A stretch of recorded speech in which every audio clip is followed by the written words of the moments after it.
है उनको उससे।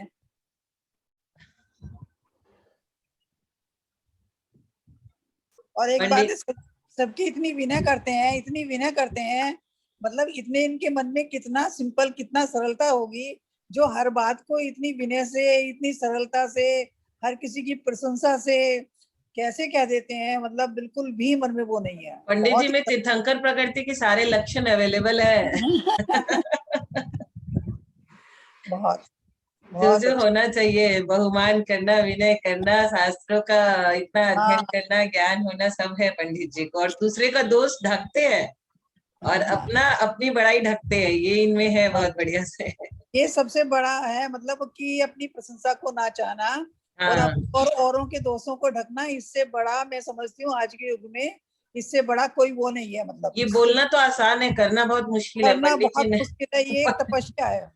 पंडित जी ने करके दिखाया हम सभी को। हर किसी की इतना बहुमान करना, प्रशंसा करना बहुत बड़ी बात है, बहुत बड़ी बात है। पंडित जी आपके ये सारे गुण हमें भी आ जाए, ऐसा आशीर्वाद दीजिए हम सभी को। पंडित जी आप अनम्यूट हो जाइए। हाँ, जय बोलो श्री अनंत अनंत सिद्ध परमेष्ठी भगवान की जय। जय बोलो राजा सिद्धार्थ और त्रिशला नंदन 1008 श्री चतुर्विंशति तीर्थंकर भगवान महावीर स्वामी की जय। राजा सिद्धार्थ और त्रिशला रानी त्रिशला मातेश्वरी के सुपुत्र श्री महावीर भगवान की जय। जय श्री ओम नमः सिद्धेभ्य, जय श्री ओम नमः सिद्धेभ्य, जय श्री ओम नमः सिद्धेभ्य। नमो अरहंताणं, नमो सिद्धाणं, नमो आयिरीयाणं, नमो वज्रायाणं, नमो लोये सब्बाहूणं। थे ज्ञान सागर गुरु मम प्राण प्यारे, थे पूज्य साधु गण से बुध मुख्य न्यारे, शास्त्रानुसार चलते मुझको चलाते, बंदो उन्हें विनय से सिर को झुकाते, पूजो उन्हें विनय से सिर को झुकाते, बंदो उन्हें विनय से सिर को झुकाते। आज गोमटसार कर्मकांड का और अनुयोग द्वार का दोनों का स्वाध्याय होगा।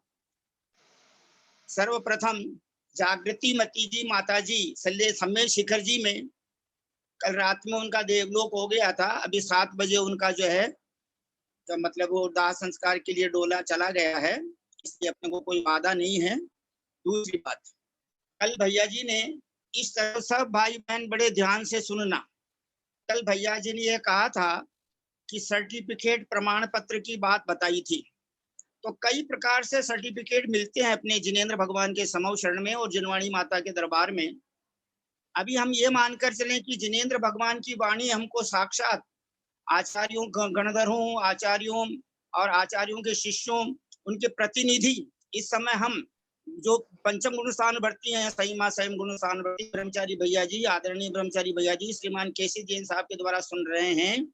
ये जिनेंद्र भगवान की वाणी ही सुन रहे हैं हम, और साक्षात जिनवाणी माता, सरस्वती माता, आदरणीय ललिता बहन जी साहब जो चारों अनुयोगियों की अच्छी विशेषज्ञ हैं, जो इस उम्र में भी थोड़ा स्वास्थ्य 100% राइट नहीं रहने पर भी हम लोगों को जो धर्म की शिक्षा मिल रही है, यह तो हुआ अपना उपादान, और उस उपादान के अनुसार अपने को अच्छे अच्छे निमित्त मिले हुए हैं।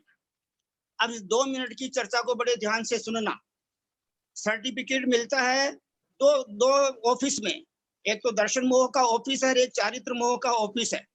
दर्शन मोह का ऑफिस बोलता है कि भाई अगर तुमको जल्दी नहीं है ट्रेन पकड़ने की, फ्लाइट पकड़ने की, तो कोई बात नहीं, तुम तो जो है अपना नाम तो लिखवा दो कम से कम लिस्ट में। तो प्रथमोपशम सम्यक दर्शन और क्षयोपशम्यक सम्यक दर्शन, और बल्कि द्वितीयोपशम सम्यक दर्शन में भी बहुत बड़ा अर्थ पुद्गल परावर्तन भी लग जाता है। विशेष चर्चा क्या है वो तो आदरणीय ललिता बहन जी साहब अपने को समझाएंगे। एक मन में जिज्ञासा उत्पन्न हुई है कि 66 सागर कुछ अंतर देकर 132 सागर क्या सैकड़ों हजारों बार प्राप्त हो सकता है, संख्यात बार प्राप्त हो सकता है, लाखों करोड़ों बार अर्थ पुद्गल परावर्तन में? नंबर 1। नंबर 2, नित्योपम सम्यक दर्शन पूरे अर्थ पुद्गल परावर्तन में 4 बार ही होता है या ज्यादा भी होता है, और एक जीवन में 2 बार ही होता है या ज्यादा भी होता है, यह समझने की कृपा करें। नंबर 3, क्षायक सम्यक दर्शन वाले उसी भाव से भी मोक्ष जाते हैं। गुरुदेव आचार्य श्री विद्यासागर महाराज ने एक बार बताया था, अनादि मिथ्या दृष्टि एक मुहूर्त में मोक्ष जा सकता है, 48 मिनट। अब इसका विशेष स्पष्टीकरण तो आदरणीय ललिता बहन जी साहब ही करेंगे। दूसरा, क्षायक सम्यक दर्शन होने के बाद में 33 सागर भी लगते हैं, और एक पूर्व कोटि में कुछ कम 8 भी है, वो भी लगता है, और अनेक प्रकार के जीव हैं। अब हमारे कैसे परिणाम है, what kind of intentions we have and what kind of ability, जो हमारे में किस प्रकार की योग्यता है, वो अपने अपने उपादान पर निर्भर करता है। बाकी कोई किसी को मना नहीं करता कि तुम जल्दी क्यों जा रहे हो। एक महीने में 100 सिद्ध भगवान यानी एवरेज के हिसाब से बनते हैं, 6 महीने में 108 जीव सिद्ध बनते हैं। इसलिए जिनको बनने की इच्छा है अपना अपना पुरुषार्थ करो। बल्कि आदरणीय ललिता बहन जी साहब के आग्रह से मैंने एक बार दोपहर की क्लास 3 बजे से 4:30 बजे तक नीलू जैन श्राविका जबलपुर की हैं, बहुत अच्छी प्रकांड विदुषी हैं, आचार्य श्री भी उनका सम्मान करते हैं। उन्होंने बताया कि मध्यलोक में जो असंख्यात द्वीप हैं, असंख्यात द्वीप मतलब 2.5 सागर के जितने रोमखंड होते हैं उतने द्वीप समुद्र हैं, उनमें जो तिर्यंश रहते हैं वो भी क्षायक सम्यक दृष्टि होते हैं, और वो स्वधर्म ईशान स्वर्ग में जाकर वहां की आयु पूरी करके मनुष्य भाव लेके मोक्ष जाते हैं। तो सर्टिफिकेट अनेक प्रकार से दिया जाता है, जिनको जैसा लेने की इच्छा हो वो अपनी अपनी जो है इच्छा के अनुसार प्राप्त करने की कृपा करें। अब हम सभी परम आदरणीय ब्रह्मचारी भैया जी श्रीमान केसी जैन साहब कोलकाता निवासी के श्री चरणार बिंदु में सादर चरण स्पर्श, सादर प्रणाम, सादर पावाढोक, सादर वंदना निवेदन करके उनसे विनम्र प्रार्थना करते हैं कि आप हमें इस ढंग से आशीर्वाद देने की कृपा करें कि हमारा अति शीघ्र जो है टिकट कंफर्म हो जाए, और हम अति शीघ्र दर्शन मोह यानी जो क्षायक सम्यक दर्शन प्राप्त करके दर्शन मोह पर विजय प्राप्त करके और सीधे क्षपक श्रेणी में आरोहण करके 8वें 9वें 10वें और 12वें गुण स्थान में जाकर के और सर्वज्ञ बन जाएं। इस प्रकार से आप हमें मंगल आशीर्वाद हम जो है आपके मंगल देशना प्रदान करने की करें। परम आदरणीय ब्रह्मचारी भैया जी श्रीमान केसी जैन साहब जी कोलकाता निवासी, पंडित जी को पूरे ग्रुप की तरफ से पावाधोक वंचना और पंडित जी से सादर निवेदन है कि आज पंडित जी हमें सब चीज समझाए। आज गोमटसार कर्मकांड की क्लास पंडित जी के द्वारा हमें समझने की तीव्र इच्छा हो रही है, क्योंकि भैया जी शायद जोका मंदिर चले गए हैं, दिखाई नहीं दे रहे थे उसमें। तो ऐसा है कि सोनू जैन जी आपके आदेशानुसार, बिकॉज आप जो है इस ग्रुप की संचालिका महोदय हैं, अकॉर्डिंग टू योर ऑर्डर मैं जो है सिर्फ 10 मिनट बोलूंगा, क्योंकि I can not touch to Gommatsar Karmakand up to 28, क्योंकि हमारे परिवार में पहले एक बालिका आई थी और अभी जो है एक बालक भी आया है, इसलिए नए सदस्य आए हैं। तो 9:20 के बाद में परम आदरणीय ललिता बहन जी साहब हमको समझाने की कृपा करेंगी या गोमटसार पढ़ाने की कृपा करेंगी, वो उनके ऊपर निर्भर करेगा। तो 5 मिनट जो है मैं आपकी आज्ञा अनुसार निवेदन करना चाह रहा हूँ। देखो भाई, जिनको मोक्ष जाने की इच्छा है, इच्छा तो सबको है, लेकिन कोई सोमवार को जाना चाहता है, कोई रविवार को, कोई शनिवार को, 7 दिनों में ही जाएंगे मोक्ष। तो जिसको मोक्ष जाने की इच्छा है तो वर्तमान में हम सबसे पहले अपने क्षायोग सम्यक दर्शन को दृढ़ करें, मजबूत बनाएं।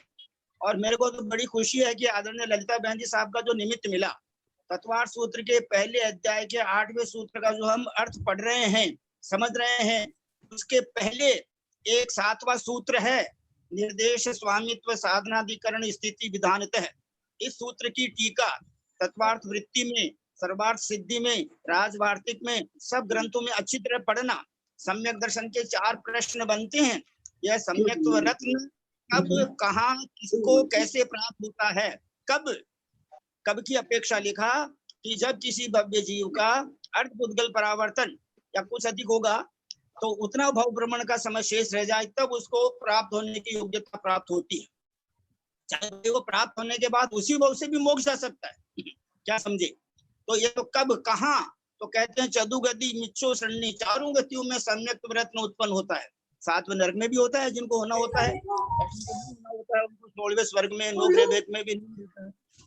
तो कब कहाँ किसको, तो नियम से भव्य जीव को ही, नियम से मोक्ष जाने वाले भव्य जीव को ही, कुछ भव्य ऐसे भी हैं जो मोक्ष नहीं जाते, हालांकि वो भी अनंत है। और कैसे प्राप्त होता है, तो दर्शन मोहनीय कर्म का उपशम क्षोपशम क्षय अंतरंग कारण है और बहिरंग कारण पंच लब्धि है। क्षोपशम लब्धि, विशुद्धि लब्धि, देशना लब्धि, प्रायोग्य लब्धि, करण लब्धि, अदयकरण, अपूर्वकरण, अनिवृत्तिकरण, 3 प्रकार के जो करण परिणाम है। 4 लब्धियां तो अभव्य को भी हो जाती है, लेकिन 5वीं लब्धि नियम से भव्य को ही होती है। इनके अलावा धर्म श्रवण, जाति स्मरण, वेदना का अनुभव, जिन महिमा दर्शन, देवरिद्धि दर्शन इत्यादि अलग अलग स्थानों पर अलग अलग कारण विद्यमान है। तो अपने को अपने परिणाम देखकर दर्शन मोह को तो कम से कम परास्त करें और चारित्र मोह को परास्त करने के लिए आगे बढ़ने की कोशिश करें।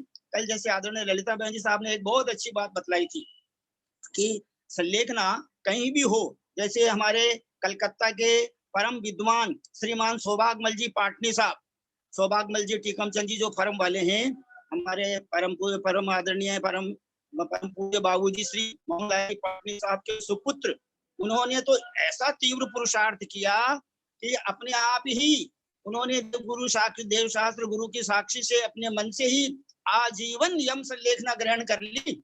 अब तो जी छाबड़ा साहब जो है उनको संबोधन करने की गई और उनके पूरे परिवार वालों ने उनको बहुत सहयोग दिया। तो इसलिए वो तो देखो ऐसे, यद्यपि वो राजमार्ग तो यही है कि मुनिराज सामने हो, माता जी सामने हो, शिखर जी गिरनार जी स्थान हो, तो जो है अपने को अच्छा भाव लगता है। लेकिन फिर भी जब जहाँ जिससे जिससे जिसके द्वारा जब जहाँ जैसा जितना जो जिससे ये 7 वर्ड्स, जिससे जिसके द्वारा जब जहाँ ऐसा जितना जो, ऐसा जो श्लोक है उसके हिसाब से जहाँ जैसा होना है केवली गम्य विषय है। तो फिर भी परिणाम, जैसे उन्होंने आदरणीय बेनाडा जी साहब का, रतनलाल जी बेनाडा साहब का उदाहरण दिया, और भी जो हमारे आदरणीय बाबूजी निर्मल कुमार जी सेठी, हमारे जो वो भैया जी त्रिलोक भैया जी, जो भी समाधिस्थ हुए हैं, यानी intention can be known by the God only. क्या समझे, जो ओनली गॉड नोज हमारा क्या अभिप्राय है, क्या एक्शन है भावों के अंदर, वो तो ईश्वर केवली गम्य है। फिर भी व्यवहार नए से हम पुरुषार्थ के द्वारा देख सकते हैं। इसलिए हम सभी भाई बहन बहुत पुण्यात्मा परमात्मा हैं कि अपने को इस समय भी लगभग 120 लोग तो मैं देखता हूँ, यानी 60 लगभग 60 इसमें 60 उसमें गोमटसार कर्मकांड ग्रुप में और 60 जो है अनुयोग द्वार ग्रुप में, लगभग 120 तो प्रेजेंस रहती है। इसके अलावा जैसा कि सोनू जैन जी बतलाते हैं कि लगभग 600 लोग गोमटसार कर्मकांड ग्रुप में हैं और लगभग अबव 300 अनुयोग द्वार ग्रुप में हैं। तो यह सबका पुण्य है, सामूहिक पुण्य है। अब आप ये देखो कि एक ही वंश में ऐसे ऐसे जीव आए, यशोनाथ तीर्थंकर थे, चक्रवर्ती के पुत्र भरत जी चक्रवर्ती थे, एक पुत्र कामदेव थे, दोनों बेटियां उनकी जो है वो ब्राह्मी सुंदरी, वो जो है संवत्सरण में मुख्य आर्य का गणिनी माता थी। तो इस प्रकार और तो प्रश्न ये भी हो सकता है कि ऋषभनाथ भगवान को इतना पक्षपात क्यों था कि सारे पद अपने ही घर में बांट दिए उन्होंने, गणधर भी बनाया तो अपने से बहुत से पुत्र बना दिया, अपने एक चक्रवर्ती बना दिया, एक बना दिया, दोनों पुत्रियों को उन्होंने गणिनी आर्य का माता बना दी। क्या अन्य जीव नहीं थे? अरे भाई कौन किसको बनाता है। अब जैसे आचार्य गुरुदेव विद्यासागर महाराज हैं, अब उनके दोनों भाई परम पूज्य समय सागर महाराज, परम पूज्य योग सागर महाराज, वो भी मुनिराज हैं। उनके पूज्य पिता श्री मल्लप्पा जी मल्ली सागर मुनिराज थे, उनकी माता उनकी माता मातेश्वरी वो परम पूज्य समयमती माता जी थी, उनकी दोनों बहनें अभी दीदियां हैं। तो इस प्रकार देखो ये तो जो है पुण्य के अनुसार एक ही वंश में जन्म हो जाता है, पुरुषार्थ अपना अपना है। हम इस ग्रुप में जो जुड़े हैं, या तो पूर्व जन्मों में भी हम परस्पर मिले होंगे या इस जन्म में नए भी मिल सकते हैं, और हो सकता है कि अगले जन्मों में भी अब अपन सब वैमानिक देव बनेंगे, वहां जो है नश्वर द्वीप में जाएंगे, पंचमेरु में जाएंगे, भगवान के समोषण में जाएंगे, फिर वहां से मनुष्य होकर वापिस साधना करेंगे। तो ये मात्र एक श्लोक बोलता हूँ कहते हैं यद्यत्र यावच्च यतश्च येन दुखम सुखम व पुरुषेण लभ्यम ततत्र तावच्च ततश्च तेन संप्राप्यते कर्म वशानुगेन जम जस्य जम्मी देशे जेन विहाणेन जम्मी कालम्मी नादम जिनेन नियदम जम्मम वा अहव मरणम वा तम तस्य तम्मी दिसे तेन विहाणेन तम्मी कालम्मी को सक्कति बारे दुम इंदो वा तह जनिंदो वा एवं जो निश्चय दो जानदि दब्बाणी सब पज्जाये सो सद्दिट्ठी शुद्धो जो संकदी सो हु कुदिट्ठी यस्माच्च ये न च यथा च या च यच्च यावच्च यत्र च शुभाशुभमात्म कर्म तस्माच्च तेन च तथा च तदा च तच्च तावच्च तत्र च विधात्री वशादुपैति। इस प्रकार जिनागम में अनेक प्रकार के कथन है। हमारी परम आदरणीय बहन सोनू जैन जी की आज्ञा अनुसार मैंने आपको संक्षेप में निवेदन किया है। और भी विशेष चर्चाएं हमको परम आदरणीय ललिता बहन जी साहब के श्री मुखारबिंद से सुनने को मिलेगी और वो जिन जिन प्रश्नों का उत्तर दे सकती हैं वो देने की कृपा करेंगी। और पंडित जी मंगलाचरण कर लें। मंगलाचरण, हाँ मंगलाचरण, अच्छा तो मंगलाचरण भी आज ललिता बहन जी के श्री मुखारबिंद से सुनेंगे ना। अभी सारे लोगों से पंडित जी एक जन से 11-13 गाथा तक एक बार हम लोग बुलवा लेते हैं, गाथा का प्रोनाउंसिएशन, उसके बाद सुन लेंगे। अच्छा तो अच्छा, तो जय बोलो 108, जय बोलो परम पूज्य 108 सिद्धांत चक्रवर्ती आचार्य देव श्री नेमिचंद्र स्वामी महाराज की जय। परम पूज्य 105 आर्यका माता जी इस गोमटसार ग्रंथ की, गोमटसार कर्मकांड ग्रंथ राज की टीका करने वाली, हिंदी टीका करने वाली परम पूज्य 105 आदिमती माता जी की जय। और इस टीका में परम पूज्य आचार्य कल्प 108 श्रुत सागर जी मुनि, श्रुत सागर महाराज कलकत्ता वाले एवं परम पूज्य वात्सल्य वरिदी आचार्य रत्न 108 श्री वर्धमान सागर जी महाराज, इन सब का विशेष सहयोग रहा है पंडित रतन चंद जी मुख्तार। तो ये उन सब का हम परम पूज्य आचार्य का श्रुत सागर महाराज को, आचार्य वर्धमान सागर महाराज को हम बहुत विनय से प्रणाम सादर नमोस्तु निवेदन करते हैं। तो अब जो है आप कैसे कराना चाहते हैं, मंगलाचरण प्रारंभ करवाएं। सभी रेज हैंड करें जिनको जिनको एक एक गाथा बोलनी है, 1 से लेकर 13 तक गाथा। आप लोग सभी एक एक जन एक एक गाथा बोलेंगे और उसका मीनिंग बताएंगे। फिर हम लोग 13 गाथा जब तक हो जाएगी उसके बाद हम लोग ललिता आंटी का प्रवचन सुनेंगे। तो सबसे पहले मंगलाचरण से शुरुआत करते हैं। मैं सबको अनम्यूट कर देती हूँ, आप लोग एक एक करके मंगलाचरण कौन करेंगे और उसके बाद मैं स्क्रीन शेयर कर देती हूँ, एक के बाद एक आप लोग स्टार्ट कर लेना। तो मंजू जी का सबसे पहले रेज हैंड हुआ है। मंजू जी आप शुरुआत। हाँ, पंडित जी को सादर प्रणाम, सबको जय जिनेन्द्र। गोमटसार कर्म कांड की जय। पणमीय सिरसाणे मिम गुणरयण विभूषणं महावीरं संवत्सरयण निलयम्। प्लीज बंद करो। संवत्सरयण निलयम् पयडि समुत्थितनं वोच्छम्। इसका अर्थ भी बताएं मंजू जी। पणमीय सिरसा नेमिम, इसमें ग्रंथकार जी ने यानी नेमिचंद आचार्य ने सबसे पहले नेमिनाथ भगवान को के चरणों में नमस्कार किया है कि उनको मैं नमस्कार करता हूँ जो कि सम्यक्त्व रूपी रत्नत्रय रूपी रत्नों से विभूषित है और महावीर है। नेमिनाथ भगवान को महावीर की उपमा दी है उन्होंने। संवत्सरयण निलयम्, जो सम्यक्त्व रूपी रत्नत्रय के भंडार है, उनके समूह, उनके आगार हैं। गोच्छम, इसमें उन्होंने प्रकृति समुत्कीर्ण यानी कर्म और कर्म प्रकृतियों का वर्णन में करूंगा, उन्होंने ऐसा कहा है। बहुत बढ़िया। अब इसके बाद दूसरा कौन बोलेंगे? नेक्स्ट।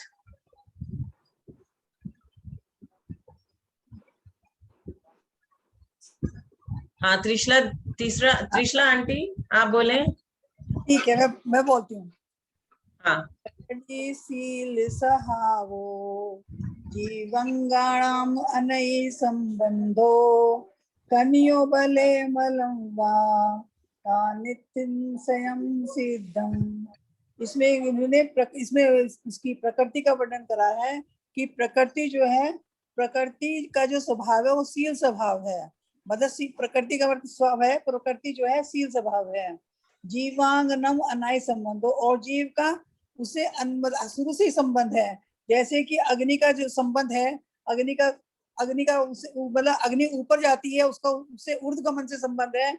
और वायु का जो संबंध है, जैसे वायु तिर्यक जाती है, तिरछी जाती है, उसका संबंध है।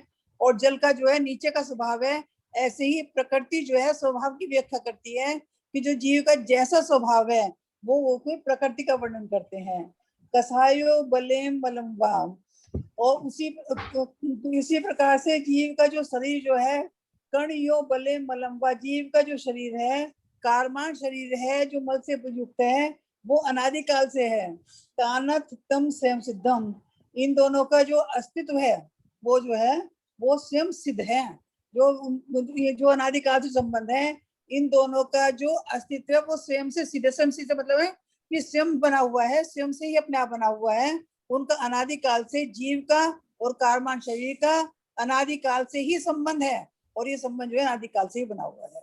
बहुत बढ़िया समझाया आपने। अब लेकिन एक सेकेंड सोनू, कणियों बले का इन्होंने वो स्वर्ण जैसे किट्ट कालिमा से अनादि से युक्त होता है, इसका ये मतलब था कणियों बले। हाँ तो ये बना ना, स्वर्ण पाषाण का भूल गए आप ना, अर्थ बराबर था आपका, सॉरी मैं ऐसे ही बोलूं कणियों बले का वो। अब तीसरा कौन सुनाएगा?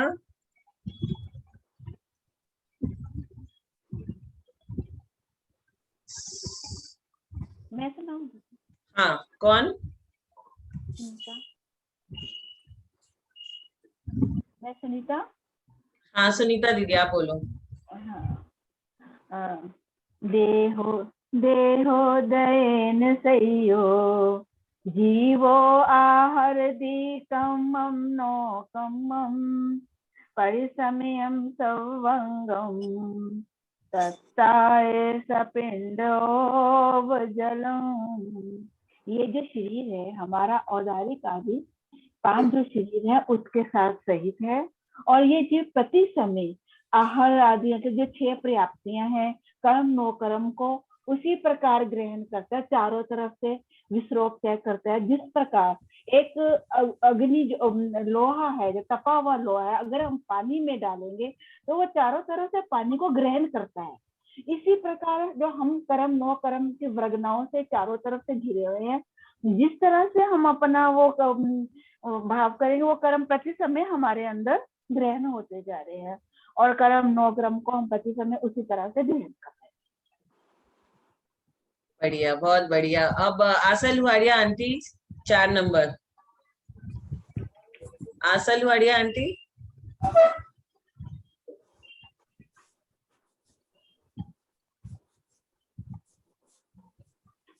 उसके बाद विजया आंटी, उसके बाद गंगवाल अंकल, उसके बाद नेमीचंद जी बाबूजी।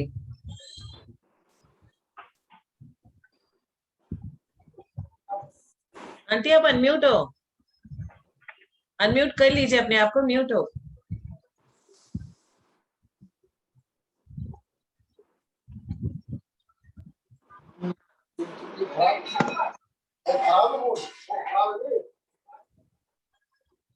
आवाज आ रही है? हाँ आ रही है आंटी। जर्दी समय पवतम आंटी 4 नंबर, 4 नंबर। सिद्धानंतिम भाग। सिद्धाणतिम भागम अवब सिद्धादंत गुणमेवा समेप बद्धम बंददी जोग बसादो दो विसर्यतम। ये जीव सिद्ध जीवों के अनंत वे भाग तक अभ्य सिद्धों अभव्य सिद्धों से अनंत गुणी वर्गणाओं वाले समय प्रबद्ध को प्रति समय बांधता है, तथा योगों की विशेषता से हीनादिक रूप कर्म परमाणुओं की बांधता है। जैसे अधिक शक्ति वाला चुंबक अधिक लोह कणों को ग्रहण करता है, और हीन शक्ति वाला चुंबक अल्प लोहे कणों को ग्रहण करता है, उसी प्रकार आत्मा भी योग शक्ति की हीनाधिकता से अल्प का अधिक कर्म परमाणुओं को ग्रहण करता है। कर्म परमाणुओं के बंध का प्रमाण कहकर अब उनके उदय व सत्व का प्रमाण कहते हैं। सोनू पांचों में बोलिए, हाँ हाँ बोलिए। समय पबद्धम पौगदोणित समय बद्धम गुणहाणीन विवर्तम समय पबद्धम हवे सत्यम। इस गाथा से थोड़ा हमको माने चेतने की जरूरत है कि इस गाथा में बताया है कि हर समय प्रति समय जो जीव है वो निर्जरा कर रहा है।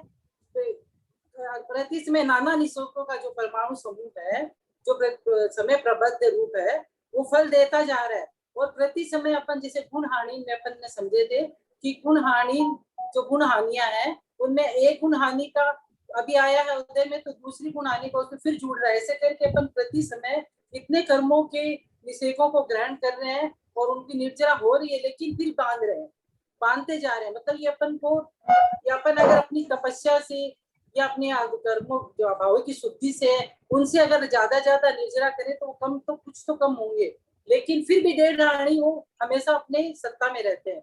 इसलिए अपन को हर समय भाव शुद्ध रखना है। जैसे आठवें गुण स्थान के बाद गुणित रूप से होती है गुण श्रेणी निर्जरा वगैरह, तो वो निर्जरा होते होते जब उतनी निर्जरा हम कर पाएंगे, अपने भावों की शुद्धि कर पाएंगे, तब जाके हमारे कर्मों की कुछ निर्जरा मतलब होगी। फिर भी हर समय अपने सत्ता में डेढ़ गुण हानि अपने कर्म के निषेध वो मौजूद रहते हैं। तो अपन को ये भाव की शुद्धि हमेशा रखनी है कि हम कितने कर्मों की ज्यादा से ज्यादा निर्जरा करें कि हम जल्दी से जल्दी उस पथ पे आगे बढ़े। तो इसमें अपने को ये समझाया गया है। बहुत तो बढ़िया। समय प्रबद्धम, समय प्रबद्ध अपन कर्मों की निर्जरा कर रहे हैं। और अनेक समय बद्धम और तपस्या से, प्रयोग से मतलब तपस्या से, उससे अपन भावों की शुद्धि से उसको सब जो भावों की शुद्धि और तपस्या करे अगर विशिष्ट रूप से और आत्मा के गुणों को पहचाने तो अपन उससे और अधिक निर्जरा कर सकते हैं। तो ये सब बताया कि गुण स्थानों में जैसे अपन विशुद्धि करते रहते हैं वैसे वैसे अपनी निर्जरा ज्यादा होती है। फिर भी गुण हानि दिवटम, फिर भी अपने सत्ता में समय प्रबद्ध जो डेढ़ गुण हानि है वो अपने फिर भी सत्ता में पड़ा रहता है। सोनू दीदी अब मैं बोलती हूँ। हाँ बहुत सुंदर हीरा आंटी। अब विजय आंटी हमें बताएंगी 6 नंबर। ये तो ऐसा गाती है, संस्कृत प्राकृत की साक्षात सरस्वती गा रही हो। 6 नंबर की गाथा बोल रही हूँ। कम मत्तनेन एकम दौवम भावोत्योदिद्वि हम तु पोगल पिंडो दौवम तत्सत्ति भावकम मम तु। अब इसका अर्थ हम देख रहे हैं। कम्मत्तनेन एकम, सामान्यतः अगर हम देखते हैं तो कर्म एक ही है, उसमें भेद नहीं है। भावोत्योदिद्वि हम तु, यानी भाव की दृष्टि से, यानी अगर अपन इसके भेद करना चाहे तो द्रव्य कर्म और भाव कर्म, ऐसे इसके 2 प्रकार के भेद हो सकते हैं। अब उसमें बता रहे हैं कि द्रव्य कर्म कौन से है, तो जो पुद्गल पिंड वह द्रव्य कर्म, यानी ज्ञानावरणादि रूप जो पुद्गल द्रव्य है उसका पिंड जो है वह द्रव्य कर्म है। और उस द्रव्य पिंड में, उस द्रव्य कर्म में जो शक्ति डालने वाली है वह है भाव कर्म। अथवा अपन ऐसा भी कह सकते हैं कार्य कारण के व्यवहार से कि उसमें जो शक्ति उत्पन्न होती है और उस कारण जो अज्ञान या क्रोध आदि रूप जो भाव होते हैं वह है भाव कर्म। वे परिणाम, राग द्वेष क्रोध आदि रूप जो परिणाम है वे भाव कर्म। इस प्रकार आचार्य नेमिचंद्र देव ने इस 6 नंबर की गाथा में हमें सूचित किया है कर्म के बारे में। जय जिनेन्द्र, सभी को प्रणाम। बहुत सुंदर, बहुत सुंदर। अब 7 नंबर जेठी गंगवाल अंकल प्लीज आप बोले। सभी को जय जिनेन्द्र। तम पूर्णम अट्ठविहम वा रदाल समयम, 8वां नंबर ना, नहीं हाँ यही सही बोल रहे हैं। तम पुणम अट्ठविहम वा अर्धालसयम असंख लोकम वा ताणम पुणम घादित्ति अघादित्य तीयहुत्ति सन्नाओ। इस गाथा में हमें आचार्य कर्मों के प्रकार के बारे में बता रहे हैं। वो ये कह रहे हैं कि तम पुनः अट्ठविहम वा, मतलब ये पहले तो हमने कर्म के 2 प्रकार बता दिए, भाव कर्म और द्रव्य कर्म। अब ये बता रहे हैं कि ये जो कर्म है ये 8 प्रकार के हैं।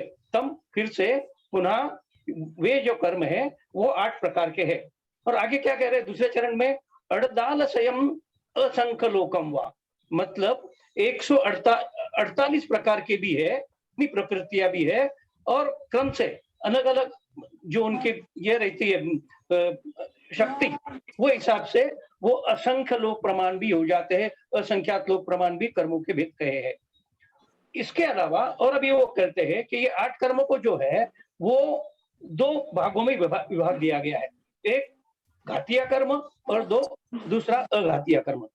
घातीय कर्म वो है जो आत्मा के गुणों को, चतुष्टय गुणों को घात करता है, वो घातीय कर्म है। और अघातीय कर्म जो है वो सीधे अपने स्वगुणों को घात नहीं करता है, वो अघाती कर्म कहा गया है। इस प्रकार कर्म को 2 प्रकार में, पहले 8 प्रकार, फिर 148 प्रकृतियां, फिर असंख्य प्रकृतियां, और फिर इनका सबको 2 भागों में विभाग कर घाती या कर्म और अघातीय कर्म, इस प्रकार इनको अलग अलग बताया गया है। जय। बहुत बढ़िया, बहुत बढ़िया। अब निमिचंद जी, हमारे तीर्थंकर नाम रूपी अंकल जो सबसे सीनियर है इस ग्रुप में, आप 8 नंबर का बताएं। हाँ, बोल रहा हूँ मैं। नानस्य दंसनस्य ये आवरण वेणीय मोयणीयम आउगनानम गोदंत्रायमिदि अट्ठपयड्डियो।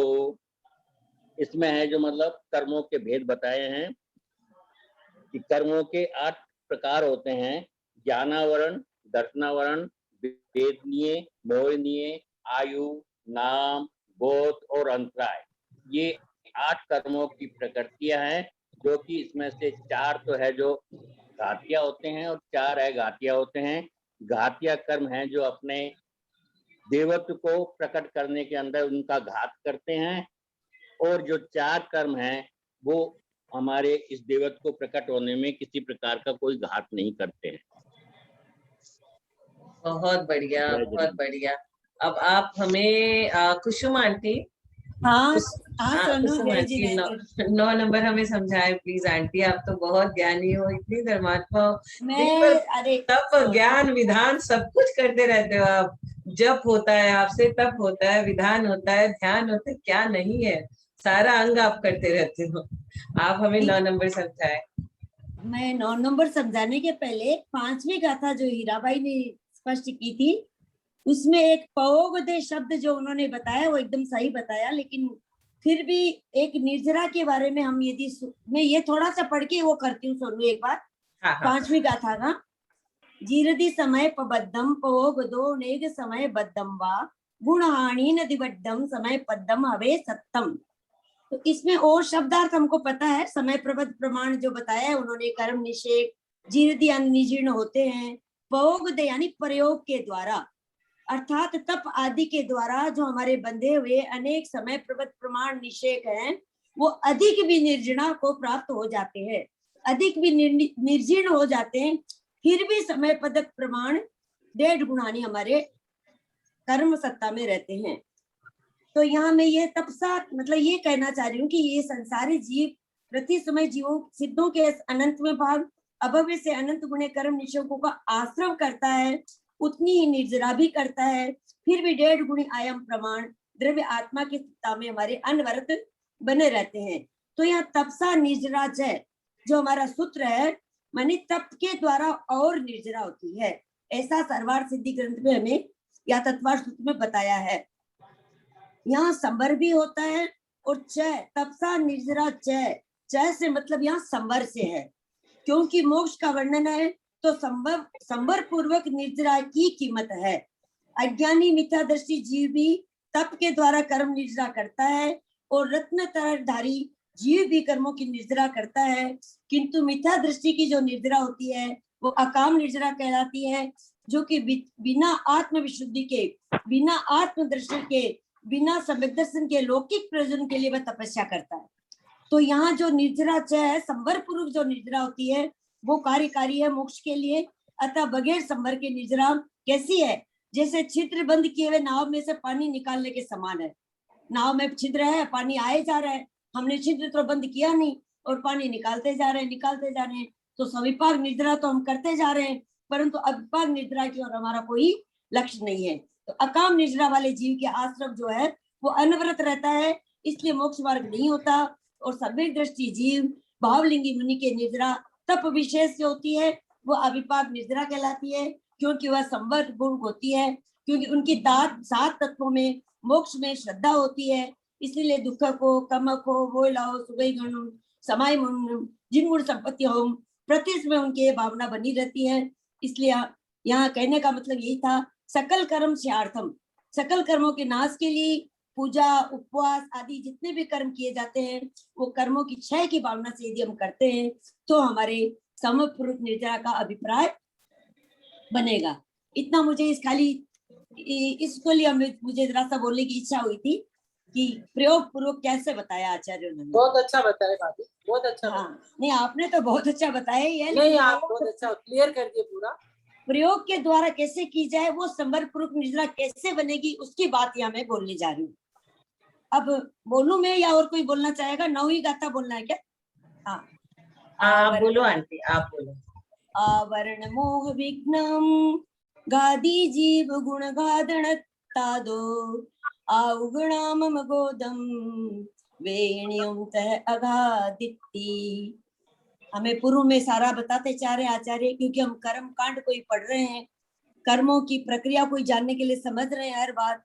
तो यहाँ जो द्रव्य कर्म पहले बताए, सामान्य से कर्म जो 8 प्रकार के बताए हैं हमें 7वीं गाथा में, वो 8 प्रकार के कर्मों के यहाँ नाम हमें बता रहे हैं कि ज्ञानावरण, दर्शनावरण, मोहनीय, अंतराय, ये 4 गादण तादो, ये क्या है? घातिया कर्म है। मतलब आवरण, मोह, विघ्नम, गादी। आवरण बता दिया ज्ञानावरणी दर्शनावरणी के लिए, क्यों ज्ञानावरण दर्शनावरण, ज्ञान और दर्शन पे हमेशा पर्दे के समान आवरण होता है। जैसे उजाला खिड़की में आ रहा है, हम पर्दा लगा देते हैं तो उजाला हमारा कम आने लग जाता है। तो हमारे ज्ञान के ऊपर ये ज्ञानावरणी दर्शनावरणी का ऐसा आवरण है कि हमें पूरा ज्ञान का और दर्शन का सूक्ष्म केवल ज्ञान नहीं हो रहा है। तो आवरण, मोह, विघ्नम, और विघ्नम माने अंतराय, मोह माने मोहनीय। ये जो 4 कर्म बताए हैं ये घातिया कर्म बताए हैं। क्यों बताए हैं? क्योंकि ये जीव के अनुजीवी गुणों का घात करते हैं, अनुजीवी गुणों का नाश करते हैं। माना आत्मा के जो विशेष गुण हैं उनको वो ढाक देते हैं, नष्ट कर देते हैं। आयुष का नाम गोत्रम वेदनी तथा अघादीति। 8 कर्म में 4 घातिया कर्म है, 4 अघातिया कर्म है। तो अघातिया कर्म कौन से हैं? आयु कर्म, नाम कर्म, गोत्र कर्म और वेदनीय कर्म, ये 4 अघातिया कर्म है। क्यों? क्योंकि ये किस तरह से ये आत्मा का अनुजीवी गुणों का नाश नहीं करते, ये विशेष गुणों को नष्ट नहीं करते। जैसे क्योंकि जली हुई रस्सी की तरह यहाँ उदाहरण दिया है कि जली हुई रस्सी की तरह है, जो इनके रहने से कोई अनुजीवी गुणों का नाश नहीं होता है, आत्मा पे कोई विशेष असर नहीं पड़ता है। हमारे आत्मा के गुणों का घात करने वाले घातिया कर्म है वो 4 ज्ञानावरणी, दर्शनावरणी, मोहनी, वेदनीय है, और अघातिया कर्म आयु, नाम, गोत्र, अंतराय, ये 4 कर्म है। इस तरह से 8 कर्मों की विवेचना इस गाथा में आचार्य करके हमें अपने आत्मा के घातिया कर्म गुणों का और अघातिय कम नाश करने वाले गुणों का वर्णन में बताया। मैंने सुना नहीं विशेष, क्योंकि एब्सेंट चल रही हूँ बार बार, फिर भी जो समझ में आया मैंने बता दिया। एक्सीलेंट, बहुत बढ़िया, एक्सीलेंट। अब हीरा जैन एडवोकेट, हीरा जैन दीदी एडवोकेट, उनसे अनुरोध है आप 10 नंबर का बताएं हमें।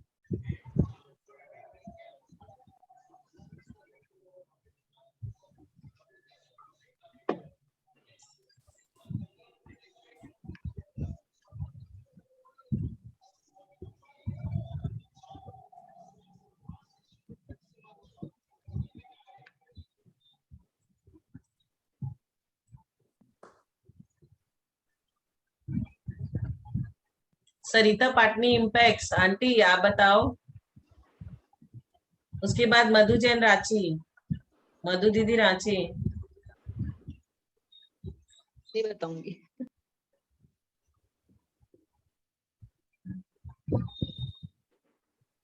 सरिता पाटनी आंटी इम्पैक्ट्स। सरल गाथा का बता देगी, बोल दो उसको। कोई नहीं समझ में आता है, जिस गाथा का समझ में आता है वो बोल देगी। बोलने का अभ्यास तो होगा ना। मधु दीदी रांची।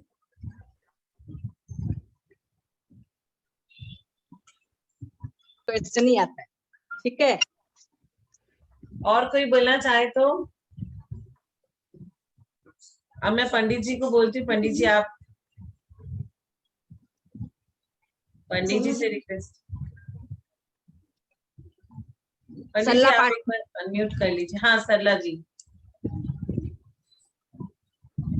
उनका 11वां या 10वां? 10वां। केवल नाणम दंसं मणंत वीर्यं च खय्य सम्मं च खय्य गुणे मदीयादि खगोव संयेयवादिं तु।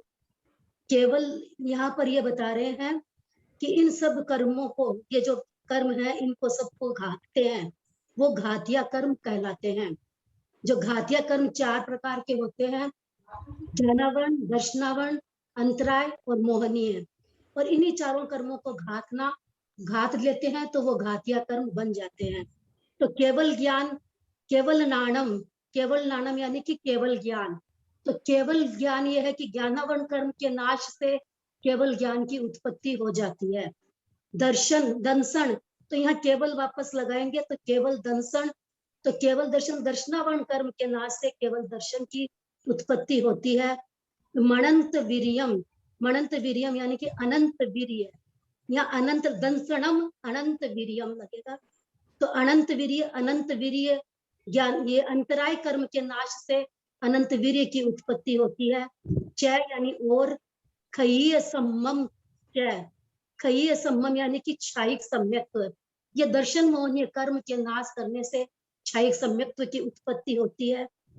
और यहाँ पर इससे क्षायिक चारित्र, यहाँ पर चय लगाने से क्षायिक सम्यक्त्व के साथ चारित्र भी लगा लेते हैं, जो चारित्र मोहनीय कर्म के नाश से उत्पन्न होता है। इस प्रकार खय्य गुणे यानी कि जो क्षायिक, ये जितने भी भाव है वो सारे, मतलब क्षायिक भाव यानी कि केवल ज्ञान, ये जो नव केवल लब्धि होती है ये क्षायिक भाव है। इन क्षायिक भावों से, और फिर उसके साथ में मदीयादि यानी कि मति ज्ञान, श्रुत ज्ञान, अवधि ज्ञान, मन प्रिय ज्ञान आदि जो 4 क्षायोपशमिक भाव होते हैं उनसे, और ये खादी दूर, और साथ में ये जो 4 जो क्षायोपशमिक भाव है, इन गुणों को घात करने से जो ज्ञानावरण आदि कर्म आदि का घात करते हैं उन्हीं को ही घातिया कर्म कहते हैं। यानी कि इन 4 कर्मों का नाश जब कर लेते हैं तो वो घातिया कर्म कहलाते हैं, तो उनको नाश करते हैं, घातिया कर्म हो गए। तो यहाँ जो 2 कर्म के भेद होते हैं, एक घातिया और एक अघातिया। तो यहाँ घातिया कर्मों का नाश का यहाँ पर वर्णन किया गया है। बहुत बढ़िया बताया आपने।